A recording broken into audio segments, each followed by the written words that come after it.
This Starrcast show, just like all of our Starrcast shows, are available at adfreeshows.com. I wanted to talk a little bit about the guy to my right because, God, I loved his father, still stay in touch with his mom, and... You know she's not coming? She's not coming to the show? I finally got it right, Tony. I got a full box. I catered it. I thought I did it. I finally got the comp ticket situation under control. My whole family, they can be there. Not a one of them was coming to the show.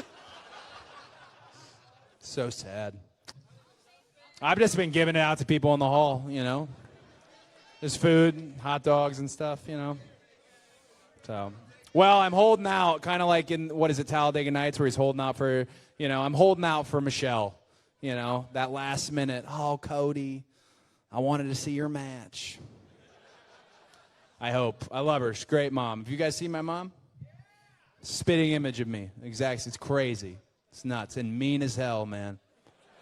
But a great, great woman. Go ahead, sir. Oh, yeah, she is something else.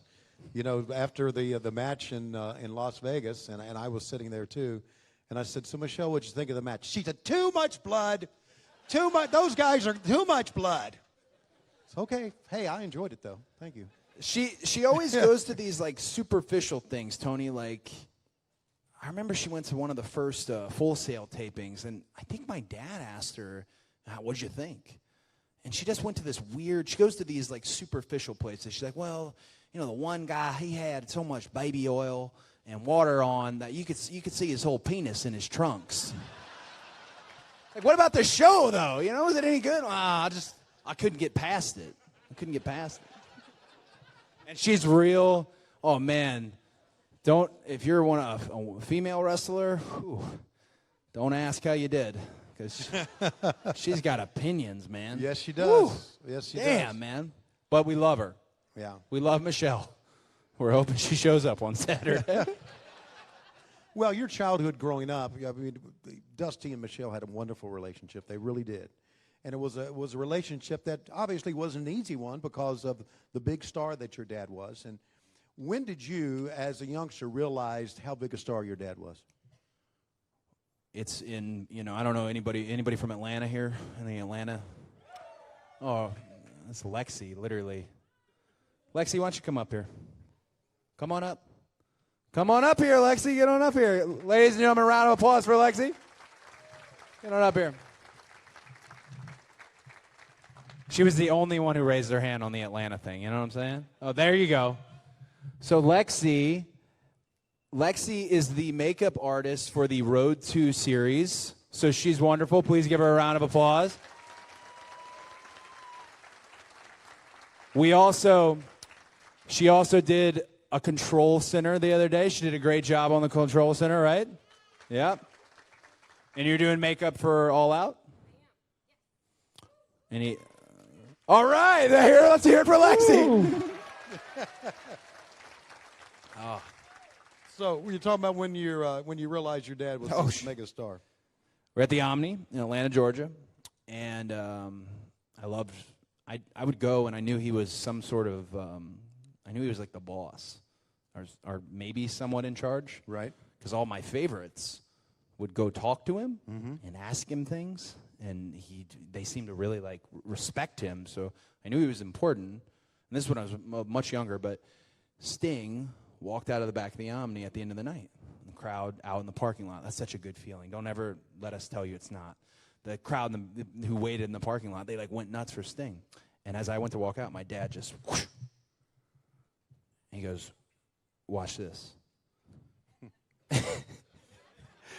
And he walked out, and he got the biggest pop ever. Yeah. And I literally was like, who the fuck are you, man? Like what? I was just, like, blown away because they were like, Dusty. It wasn't, I had seen him as this producer, and I didn't see him that way. And it wasn't long after, I'm sure you guys remember Blockbuster or your local video store. Dude, if they had a good selection of every Coliseum, everything, the War Games tapes, everything I saw the wrong way. So my friends would come to school. Like I had one friend named poor Michael. He's talking about whatever was happening in the modern wrestling. And did you see the Jimmy Boogie Woogie Man match? What? But it was when I started looking back at those tapes. Right. Is when I really got a feel for it, and because we live in pretentious. You live there too. Right. Pretentious Cobb County. It's like Laguna Beach without the beach. So all the dads and moms act like they kind of look down at the wrestler guy. So I didn't when you get out a little bit more southern Georgia, Florida, Tennessee, you start to feel like how important he was, and I just love it every year that what he did behind the scenes becomes more and more prominent. It's crazy. What's really nuts is we're 2 decades later, and I have his exact same job. Isn't that something? At Turner. Right. And nobody at Turner works there from that period. So I don't have anyone to tell about it. Like, oh, you remember? Yeah. There's like one lady who's like, oh, I remember your dad. Yeah. But, can't keep talking to her every week. Hey, it's Conrad Thompson. Thanks for checking out the podcast here on YouTube. Be sure to hit the subscribe button and the notifications bell so you get a notice anytime we upload some new content. And go save yourself some money right now. If you're in a 30-year loan or you have credit card debt, it's not a matter of if I can save you money. It's a matter of how much. Find out right now for free at SaveWithConrad.com.